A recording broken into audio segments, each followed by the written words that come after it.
আগামী 12 ফেব্রুয়ারি ত্রয়োদশ জাতীয় সংসদ নির্বাচনে ধানের শীষ প্রতীকে ভোট দেওয়ার সঙ্গে সংস্কারের পক্ষে গণভোটে হাতে রায় দেওয়ার জন্য আহ্বান জানিয়েছেন বিএনপির চেয়ারম্যান জনাব তারেক রহমান। আজ তিনি রাত 8:45টার দিকে রংপুরের ঐতিহাসিক কালেক্টরাল ঈদগাহ মাঠে বিএনপি আয়োজিত বিভাগীয় নির্বাচনী জনসভায় প্রধান অতিথির বক্তব্যে বলেন।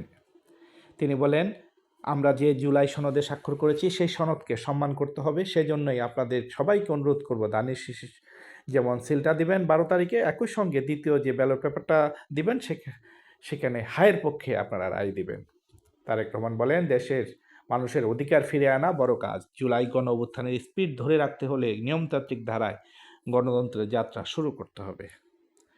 জনগণের সমর্থন ছাড়া কোনো পরিকল্পনা বাস্তবায়ন সম্ভব নয় উল্লেখ করে তিনি বলেন, কোনো ডামি নির্বাচন করতে দেবে না দেশের জনগণ। সময় এসেছে জনগণকে তাদের নিজের সিদ্ধান্ত নেয়ার। রংপুরের জনসভায় তারেক রহমান আরও বলেন, উত্তরের জনপদের মানুষকে আরও ভালো রাখতে চাই। আবু সাইদ সহ শহীদদের রক্ত কখনো বৃথা যেতে দেওয়া যাবে না। উত্তরের জনপদকে ঢেলে সাজাতে হবে। কৃষি পণ্য নিয়ে যারা ব্যবসা করে তাদের বিশেষ সুযোগ সুবিধা দেওয়া হবে যেন উত্তরবঙ্গের মানুষের কর্মসংস্থানের সুযোগ হয়। ধন্যবাদ সবাইকে।